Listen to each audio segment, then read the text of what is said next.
Olá, bom dia! Segurança alimentar e segurança dos alimentos. Para você, essas duas expressões querem dizer a mesma coisa? Ah, você está em dúvida? Então, se você quer a resposta certa e ainda conhecer importantes programas sociais que estão beneficiando milhões de pessoas, fica aí, que o Programa do Bem, o Responsabilidade, já volta.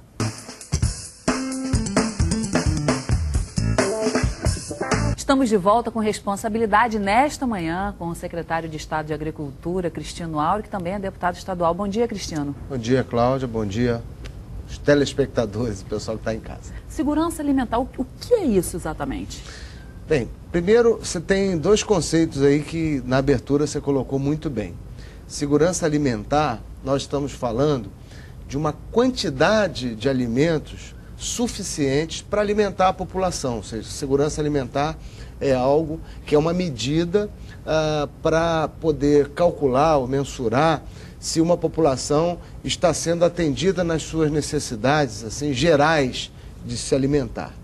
E segurança dos alimentos é saber se aquele alimento oferece as condições adequadas para ser consumido, se ele não tem excesso de química, se ele não tem valor nutricional baixo, se ele tem problemas microbianos que estão ali ajudando a degradar mais rápido aquele alimento. Então, esses dois conceitos, eles têm que estar juntos.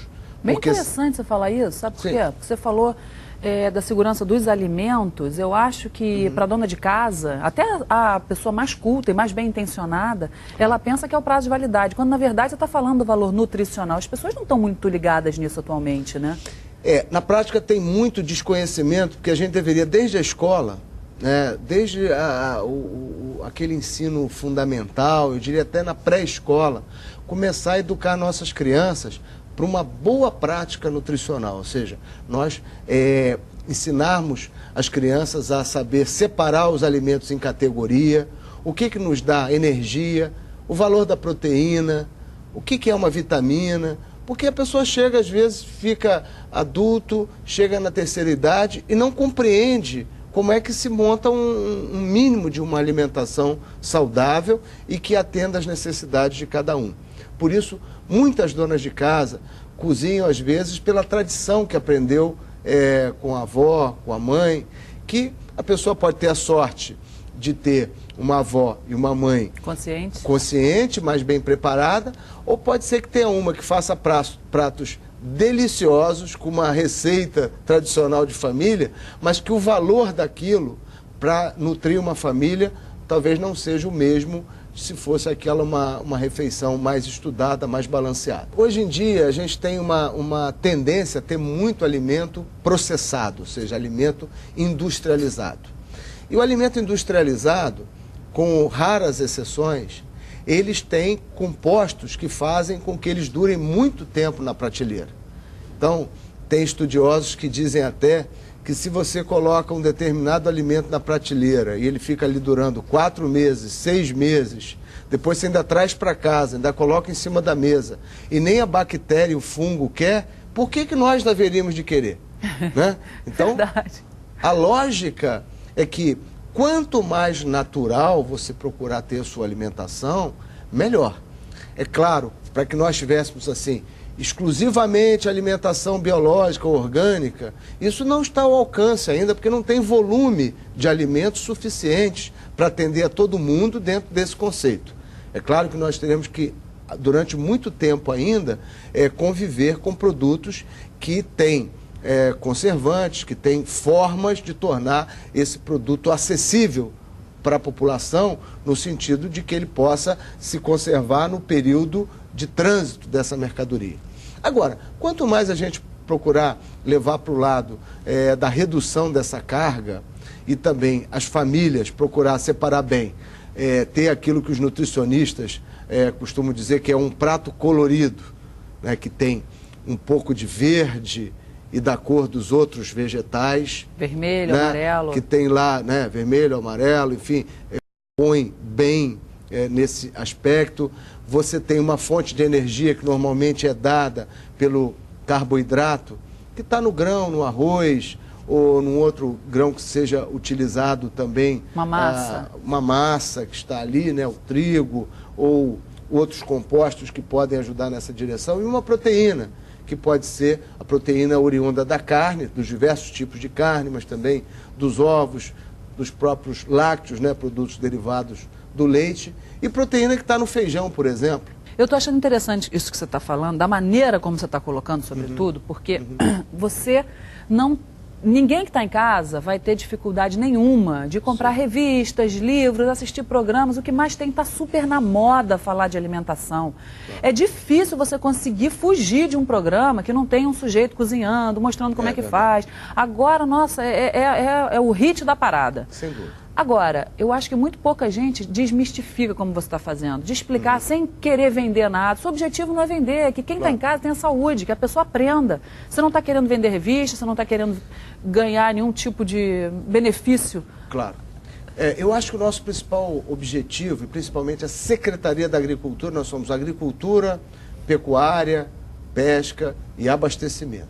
Então, a função abastecimento da Secretaria Estadual, ela está relacionada justamente a gerenciar esses mercados, os mercados da Ceasa. Então, você tem o mercado de Irajá, você tem o mercado de São Gonçalo, tem vários outros mercados no interior do estado que são entrepostos onde esses produtos entram e vêm para o abastecimento da população. E, principalmente, orientar o encontro adequado entre produtores de alimentos, e aí os nossos agricultores, nossos pecuaristas, nossos pescadores, e o consumidor final. Esse intermediário que não agrega nada, porque você tem um intermediário positivo, que pode embalar melhor um alimento, lavar, limpar, selecionar, apresentar às vezes o alimento pronto para consumo, uma salada bem acondicionada, porque você tem pressa e precisa desse produto minimamente processado, ou você pode ter simplesmente o atravessador, que vai lá, compra o produto barato do produtor, não melhora em nada, e traz para o consumidor sem trazer nenhum benefício. Isso é absolutamente nocivo à comunidade de um modo geral. E esse chamado atravessador, ele só vai ser inibido na medida em que, primeiro, os governos, e o governo estadual, tem investido na melhoria de estradas vicinais, né? Nós estamos, estrada vicinal, para quem é mais urbano, né, e não acompanha essa nomenclatura, é aquela estradinha pequena lá do interior, empoeirada, que não tem asfalto, mas que se for mantida razoavelmente conservada, o alimento vai chegar mais rápido aqui, sem tantas perdas, e a população rural também vai acessar melhor o serviço de saúde, serviço de educação. Também os mercados vêm sendo melhorados. Agora mesmo no mercado da Ceasa em Irajá, nós, além de melhorarmos os aspectos físicos do mercado, com melhor sinalização, está sendo construído lá também uma parceria entre a Secretaria de Estado da Agricultura, a Associação dos Comerciantes, um batalhão da Polícia Militar para melhorar a segurança dentro do mercado. Lá estão sendo também constituídos já há algum tempo bons programas sociais, né? Eu citaria aqui para você, Cláudia, um exemplo bastante típico, que é o programa Panela Cheia. É um programa de combate ao desperdício. Aquela fruta, aquele legume que já ficou um pouquinho mais amassado, mas que ainda está bom para o consumo, que ainda apresenta qualidade, ou seja, não estragou. Mas uma família mais pobre, que não tem como comprar esse alimento, através do programa Panela Cheia, ela recebe esse alimento acondicionado numa sacola, uma entrega normalmente semanal ou quinzenal, em famílias que são cadastradas através de entidades lá no Ceasa, e essa distribuição faz com que essas pessoas tenham acesso a uma alimentação de muita qualidade, possam dar a seus filhos uma alimentação de muito boa qualidade, só porque a aparência às vezes não é aquela comercial, mas que não há perda do valor nutricional desse alimento. Isso é que eu acho que está o valor aí do homem público, do bom gestor, né, Cristiano? Porque o que eu tenho a impressão é assim, antigamente, antes de você então introduzir esse projeto, esses alimentos todos, toneladas diariamente, eram jogadas fora. Então ninguém foi lá prestar atenção no detalhe, deixa eu ver, como é que está aí o resultado, porque a gente fica pensando em grandes políticas públicas, em macro coisas, quando às vezes ali na ponta tem um detalhe que faz toda a diferença, né? É verdade, você está falando. Eu assisti na última campanha para prefeito, um candidato a prefeito visitar o mercado e dizer assim, eu vou criar um negócio para aproveitar os alimentos